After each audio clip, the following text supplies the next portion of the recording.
我们之间的问题不是从今天开始的。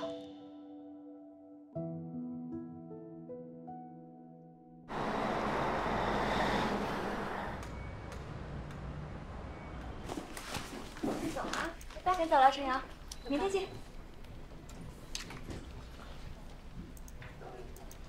哎，走了。哎，明天见啊！拜拜拜。拜拜。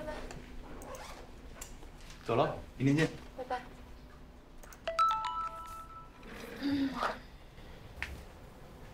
瑶瑶，昨天是我不对，你别生我气了好吗？这个校友会真的是个不错的机会，我还是希望你能跟我一起参加。我在楼下等你。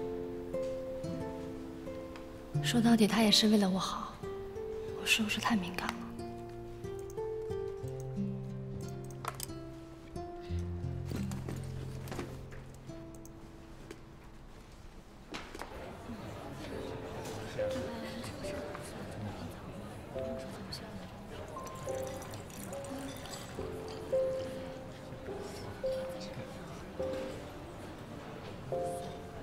不愧是名校，来的全都是知名律师。会不会妆太浓了？没有啊。口红好像太红了，我还是去趟洗手间，你先进去。哎，我觉得挺好的呀。这么重要场合，可不能给钱红丢脸。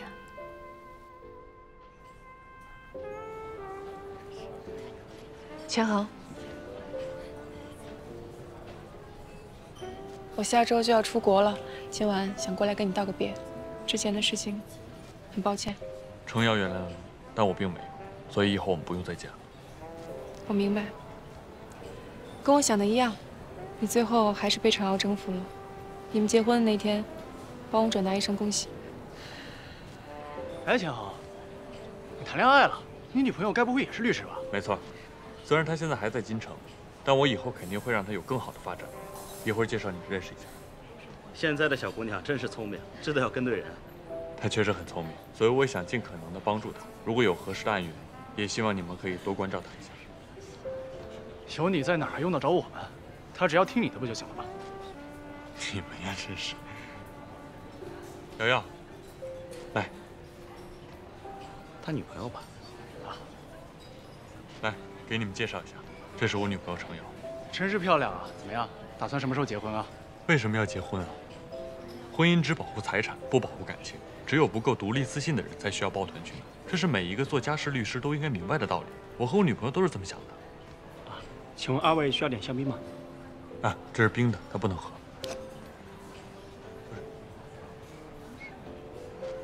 这好酒量啊！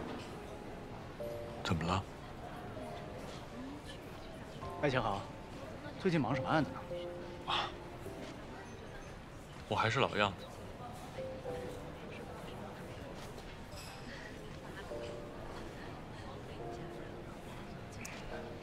不错。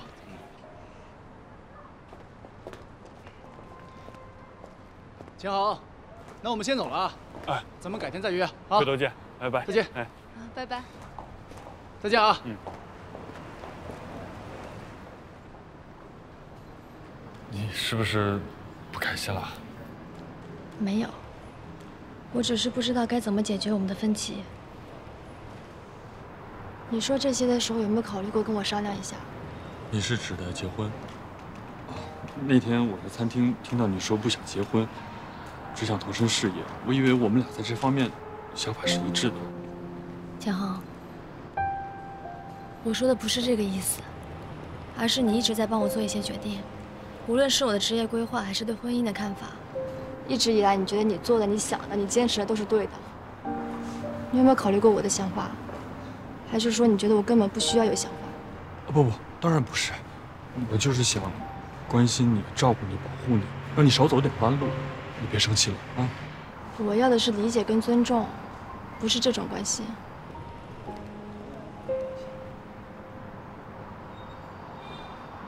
算了。我想自己待会儿，先回家了。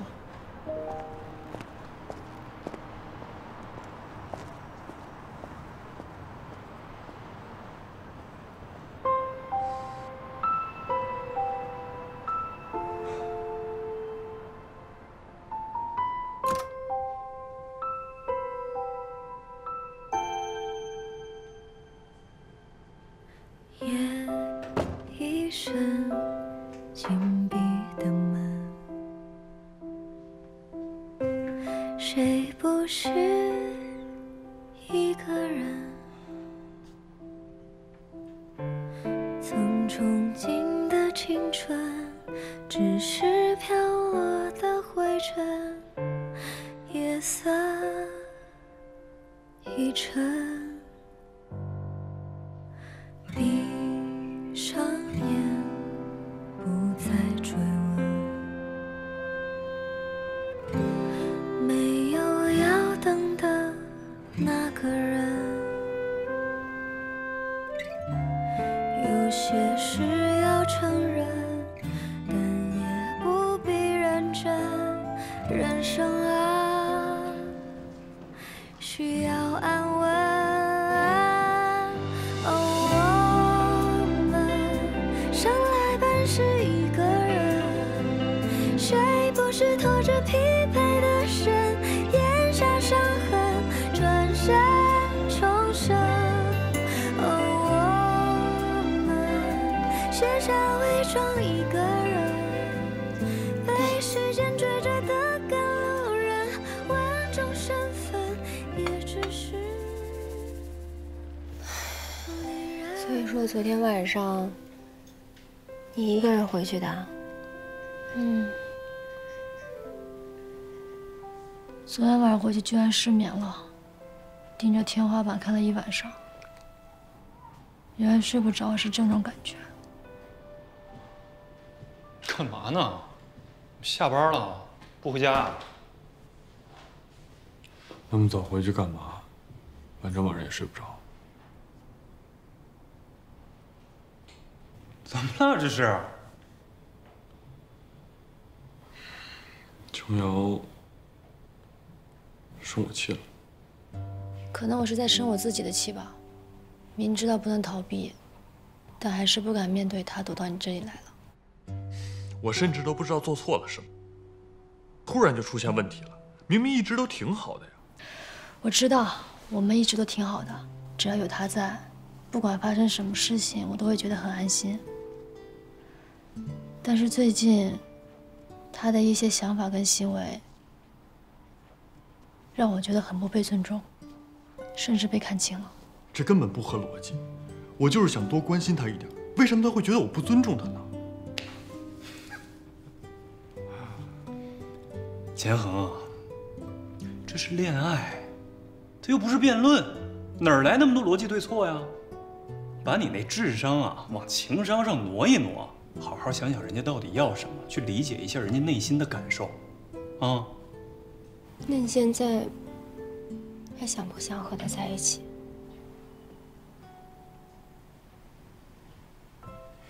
还是说你想跟他分手？我不想分手。瑶瑶啊，很多事情不是说非得马上就去解决它，就像你俩这件事儿，你就拖着他，晾着他，说不定他现在他自己也在那边着急呢。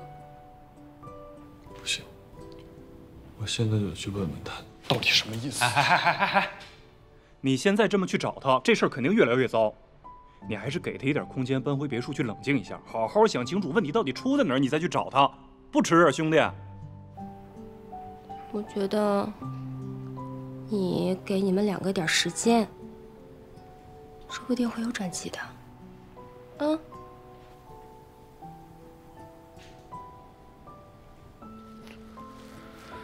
也是，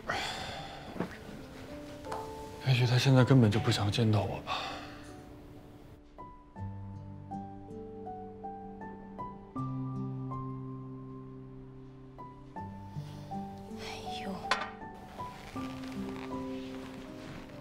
好妹妹，真的。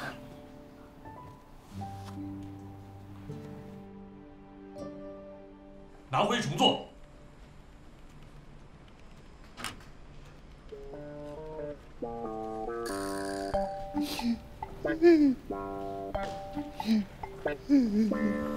又被前律修理了。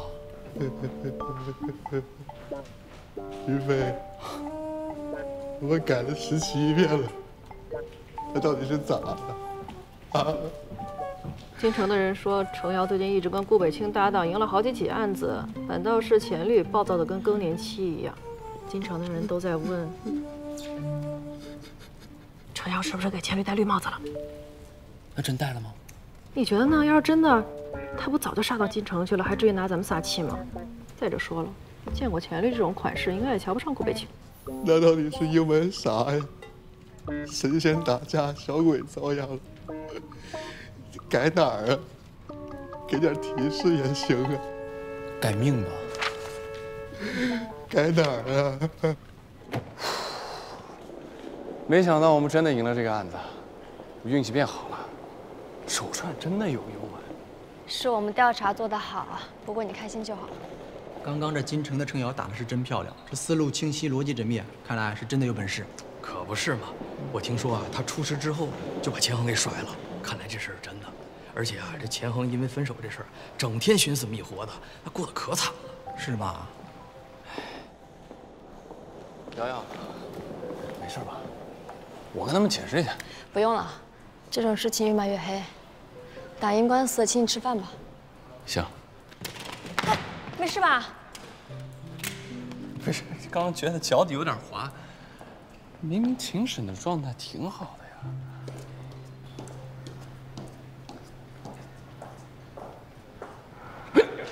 钱恒啊，王院长，我女儿总是和我念叨你。哎，你看什么时候有空和她一起吃个饭？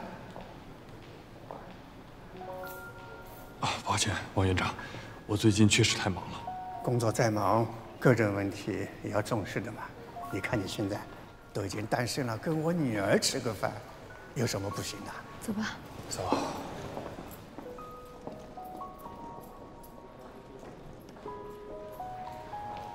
王院长，那些都是谣言。我跟我女朋友感情挺好的。钱恒啊，我明白失恋很痛苦，但你要认清现实，不能沉溺于幻想。就算被甩，也不能这样自暴自弃嘛。是。这宗遗产案你看一下，看看有没有什么想法。当事人叫陈琳丽。多年前呢，和丈夫张凯共同创立凯利文化，现在在公关业内也是数一数二的黑马存在，目前身价估计近100亿。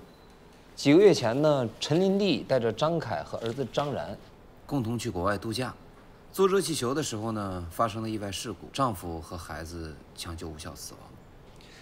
陈琳丽和婆婆黄冉就遗产分配问题产生争议。黄冉希望分割公司的股权，但是陈琳丽则希望以其他的形式把遗产分配给婆婆。但现一审的判决结果，当事人败诉。一审虽然没有公开庭审记录，但是我推测他们的争议焦点应该是张凯、张然父子死亡顺序。如果是父亲先死亡的话，那他的遗产将平均分配给陈琳丽跟黄冉，还有当时活着的孩子。然后孩子再死亡，遗产将由陈琳丽来继承。如果是孩子先死亡，那他的遗产将平均分配给父母，然后父亲再死亡，遗产再平均分配给陈琳丽跟黄冉。对。简单来说，就是孩子先死亡的话，陈琳丽分配到的遗产就会少；如果是父亲先死亡，陈琳丽分配到的遗产就会更多。当地部门也是认定体弱的孩子受伤更严重，就直接推定了先行死亡。一审的判决结果也是基于孩子先死的事实，导致黄冉分配的遗产份额增多。光是房产和现金是没有办法填充他的份额的，分割凯利的股权不可避免。但是，如果能证明丈夫张凯先死亡，那结果就完全不一样了。陈琳丽很大概率上可以保全住凯利的股权。为了遗产分配，不停地去推断亲人死亡时间，这也太残忍了。是的。但是呢，现在当事人指明你作为代理律师。当事人认识我。黄冉的代理律师是钱恒。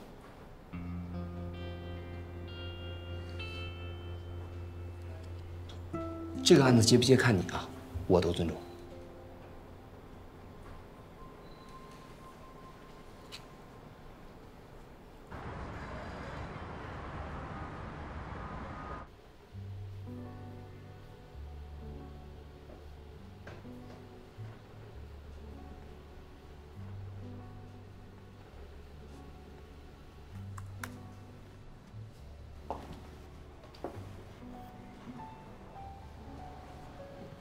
陈女士，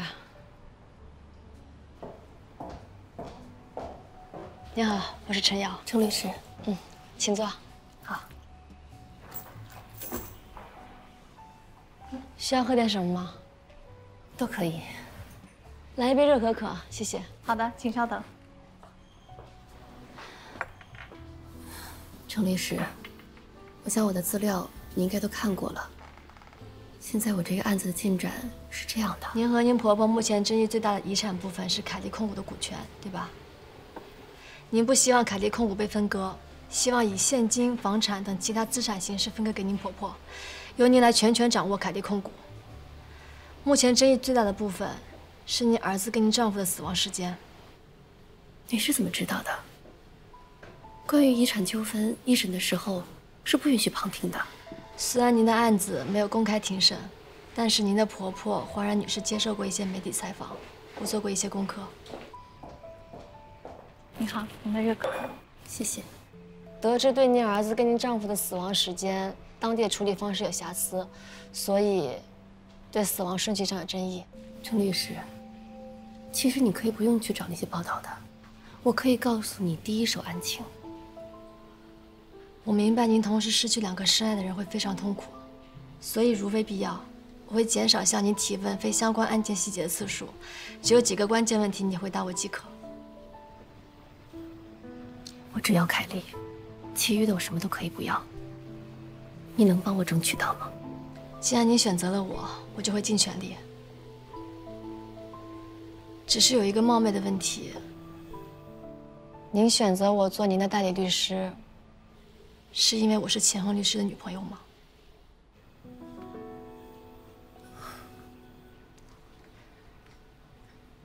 我是从新闻里知道我婆婆的律师换成了钱恒。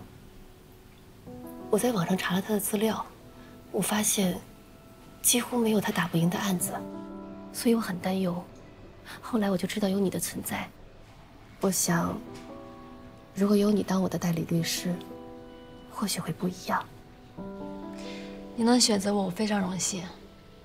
只是有些话我要跟您说清楚，我只能用我的专业能力去服务您，至于其他的，我不会利用我的身份妄图绕过法律去影响对方律师或者案件结果。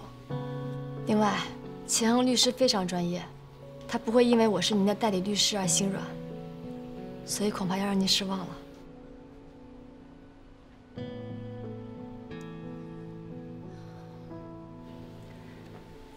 离开庭还有一些时间，您找其他律师还来得及。哎，对不起啊，程律师，我向你道歉。我改变主意了。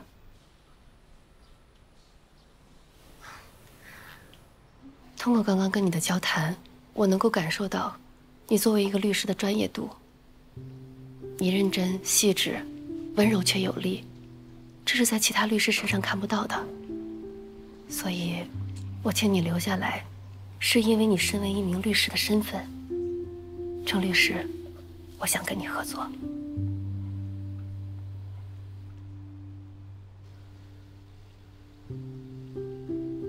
好，我再跟您确认一遍细节。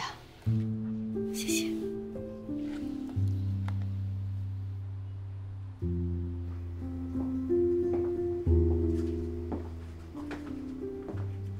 Hello， 陈老板。哎，一个人呢？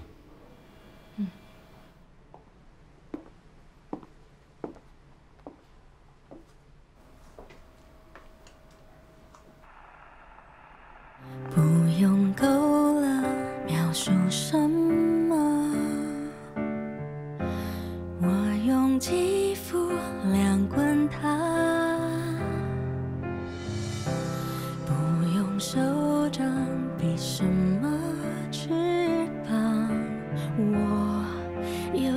算学飞翔。哒啦哒啦哒，时间不会说话，可是我心底的美好。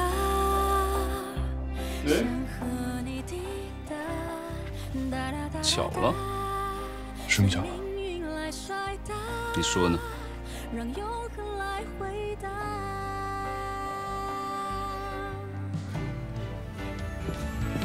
听着海市蜃楼那些承诺，谁都转变过。老陈，人呢？不在就是走了呀。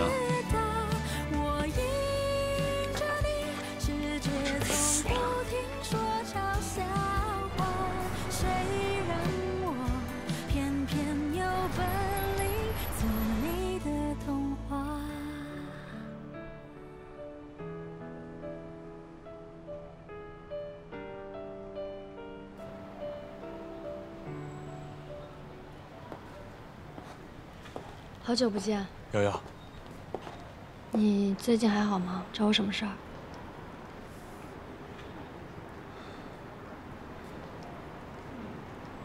陈丽丽这个案子，能不结吗？为什么？她婆婆黄冉的律师是我呀。我知道，而且我还知道，如果不是因为你，陈玲丽根本不会注意到我。不过我刚入职京城，不准备对案子挑三拣四的。如果你是为了在京城的发展，我可以推荐几个更优质的案源给你，保证你能打赢官司，真的。京城的案源确实不如均衡的稳定，但是我们大家都在努力工作，不需要你帮忙。还有你放心，陈玲丽的案子我会公正客观去对待，跟你平时案子一样，我不会影响你的。可你已经影响了，我既然知道对手律师是你，我怎么可能不在意这件事情？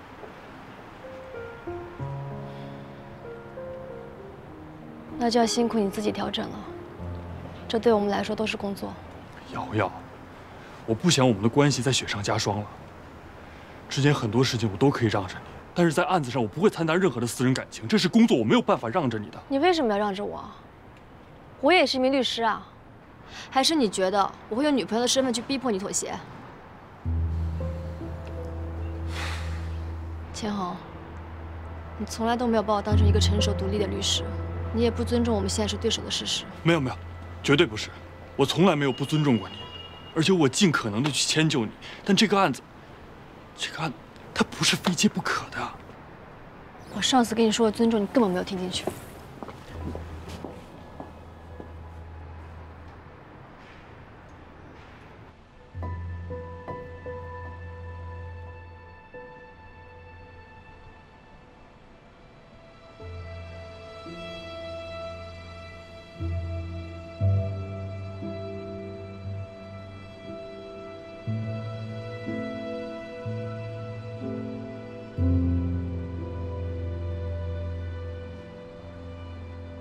千恒，你从来都没有把我当成一个成熟独立的律师，你也不尊重我们现在是对手的事实。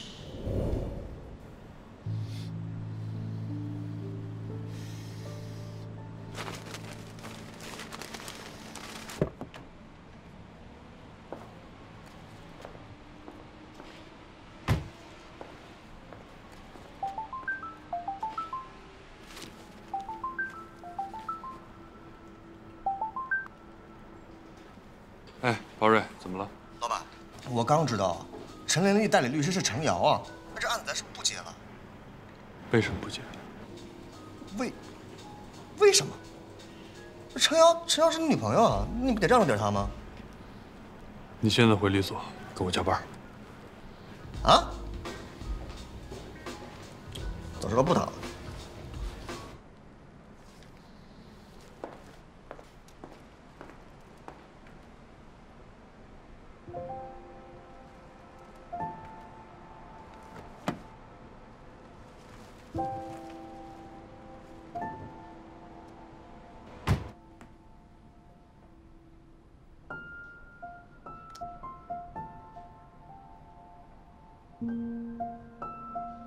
可你已经影响了，我既然知道对手律师是你，我怎么可能不在意这件事情？我是不是对他太过分了？好不容易见了面，结果却……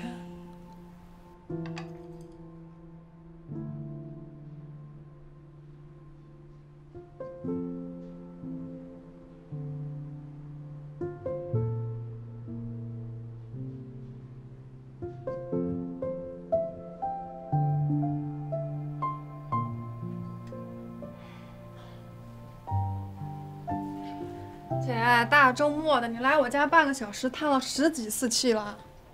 有吗？真是。其实陈琳那个案子，你又不是非接不可，何必为了一个案子把2个人关系搞得那么僵啊？我知道不是非接不可，也知道这样会让他很为难，可是我就是忍不住。我想作为律师，作为对手，跟他在法庭上交锋。哼，你们俩这情绪真特别。你是不是也觉得我很过分啊？他对我那么好，我却好像伤害到他了。其实我对这段感情总是会有不自信的时候，我怕我一辈子都赶不上他。我更怕像梁依然说的一样，被认为是他身边的一个花瓶。越是喜欢，心里就越是失衡。可是钱恒是爱你的，我都看得出来，他对待你们这段感情是很认真的。我知道他对我是认真的，我对他又何尝不是呢？就是因为太认真了才会伤心，不是吗？啊？哎，算了，归根结底还是我自己不够优秀，所以才会患得患失。梁依然的事情是这样，陈琳丽的案子也是这样。如果我足够强大的话，我就不会像现在这样，那么想要证明自己。我拜托你，给我振作起来行不行？你那么聪明又努力，啊，过不了多久，你也可以成为像钱恒一样有名的律师的。你根本不用跟任何人证明你自己，你就是最独一无二的。但愿吧。他说我已经影响到他了，我就希望这个影响是正向因子吧。是，这个电话。喂，学长。程瑶，陈琳丽自杀了。啊？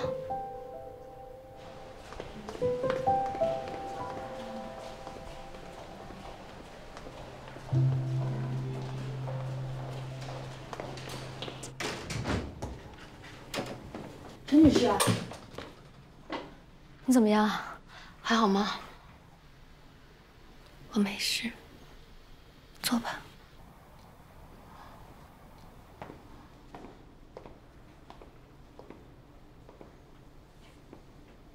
是因为案子吗？陈女士啊，请你相信我，我一定会尽全力帮你取得应得的权益的。今天是阿凯的生日，我跟阿凯有很多公用的网上账号。今天早上起来的时候，我就收到了很多阿凯的生日祝福，然后我就想着去给他平时喜欢的生日蛋糕，去蛋糕店给他买一个。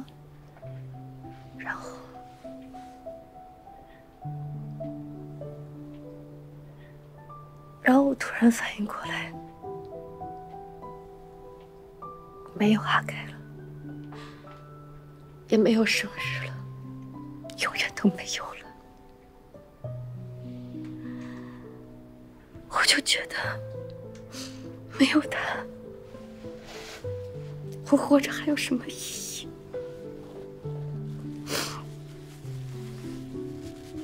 陈女士，我理解失去至亲的痛苦，但日子还要过下去。我知道，但是我今天真的没能撑得住。我能冒昧问一下，您为什么想要凯莉吗？凯莉是我和阿凯在一起亲手一步一步带起来的企业，现在阿凯没了，然然也没了，凯莉就是我唯一的回忆。那您为什么不想给您婆婆？我其实对我婆婆没有敌意，我也想跟她搞好关系，但是我婆婆，她不懂得企业管理的，她也不了解凯莉对我的意义，她总觉得我跟阿凯在一起是为了钱。如果她拿到股权，她一定会抛售，甚至会为了跟我作对，什么都反着来。再加上在这个节骨眼上盯着凯莉，想要趁机吞并的人有很多。如果我婆婆拿到了股权，还有那些小股东他们一起倒戈，那么我很有可能就拿不到控股权。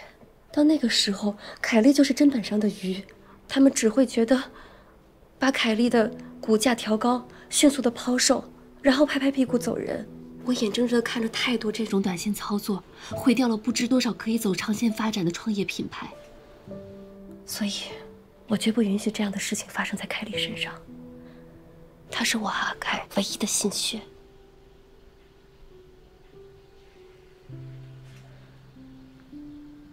放心吧。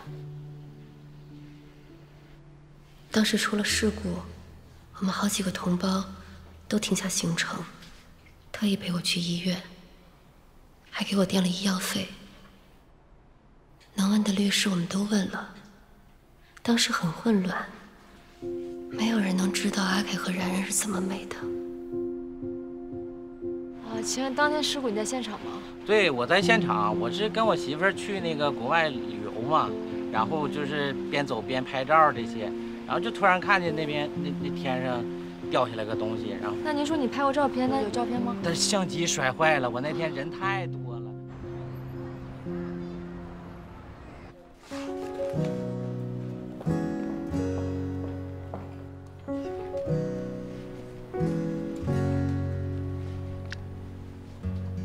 好，走，看新办公室去。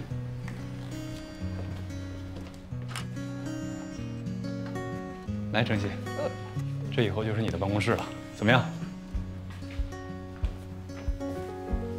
我特地亲自布置的。一定要用这张壁纸吗？这多好啊！每天看着我笑，我可喜欢咱俩这张照片了。哎，你今天不是第一天入职吗？以后要是有什么事儿啊，或者说问题啊，你就随时问我，啊。哎，给你特地准备的椅子，坐试试。啊，看看软硬，舒服吗？哎，舒服舒服。行吗？行。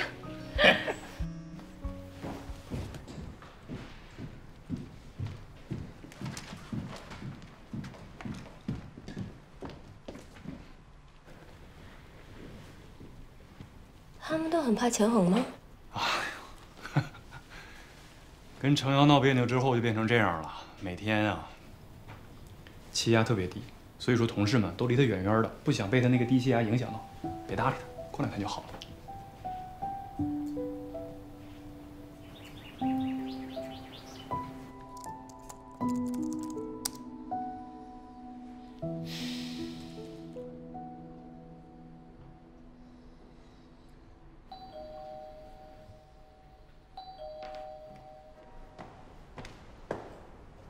学姐，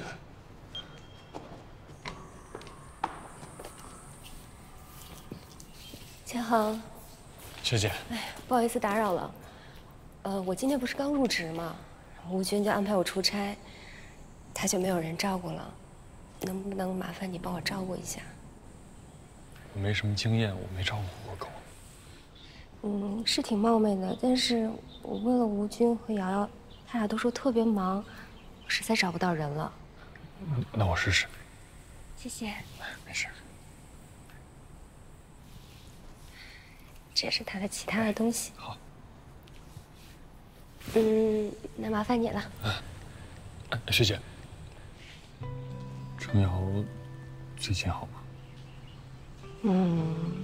他说他自己挺好的，但具体好不好，我不知道。我是不是没机会挽回了？我跟你说件事儿吧。我小的时候学习成绩很好，我父母就跟我说，让我再努力一点，这样就可以好好照顾妹妹。但是有一天，瑶瑶跑过来跟我说，她很伤心，因为父母从来都没有跟她说过，让她好好照顾我。她也跟我说过，她说她希望有一天能够保护你。是，她很要强，也很努力。所以他更在意自己是不是足够优秀，你明白吗？雅薇，今天就拜托你了，如果有什么不懂的，你就给我打电话，也可以给瑶瑶打电话。谢谢，再见。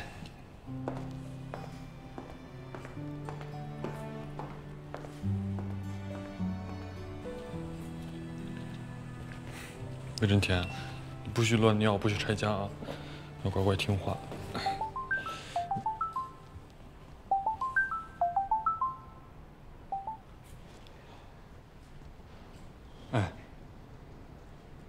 晚上见面是吧？嗯，有时间，当然有时间。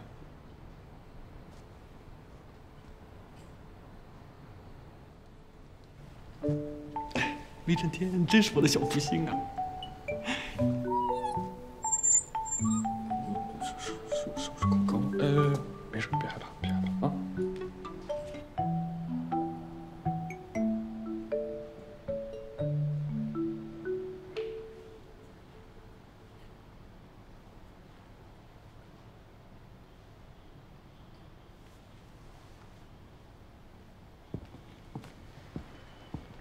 不好意思啊，最近太忙了，一直没联系你，别生气啊。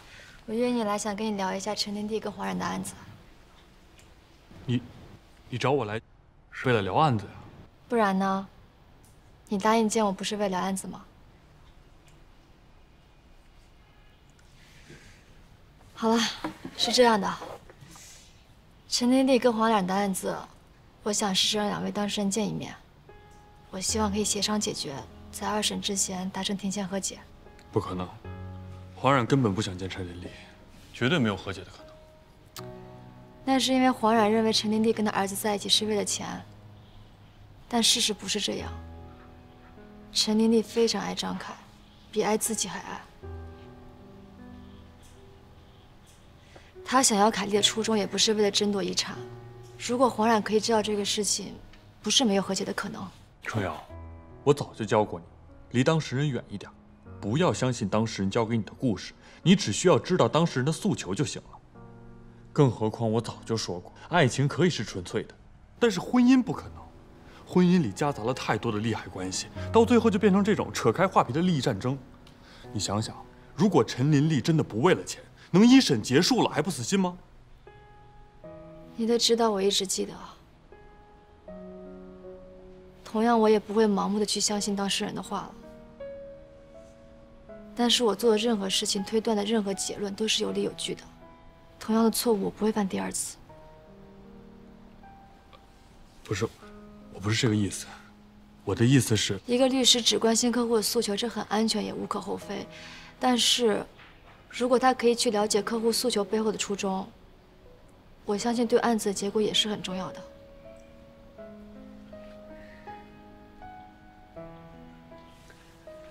建恒，律师需要专业，同时也需要情怀。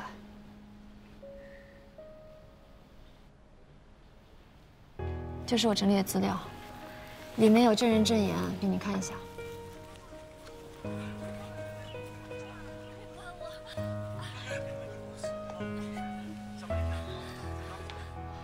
陈林丽刚自杀未遂过1次，我知道黄冉一定会觉得他是在作秀。但是这段视频来自事故的亲历者，没有造假，也没有剪辑。如果不信的话，你可以去鉴定。事故的当天，陈琳琳也受伤了，而且还有脑震荡。我相信多数人在她这样的境地下，一定会求人先救自己。但是陈琳琳的第一反应是求人先救她的丈夫和她的儿子。先救我老公还有我儿子。因为爱，她连人最自私的自救本能都可以克服。你还相信她是为了利益才跟张凯结婚的吗？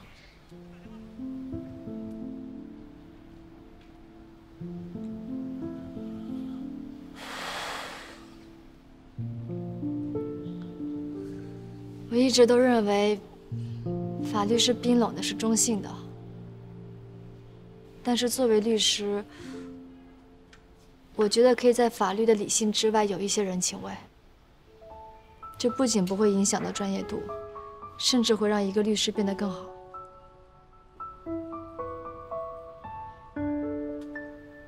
当然，我承认我的能力不如你，但是很多时候你对职业的认知，我并不能完全认同。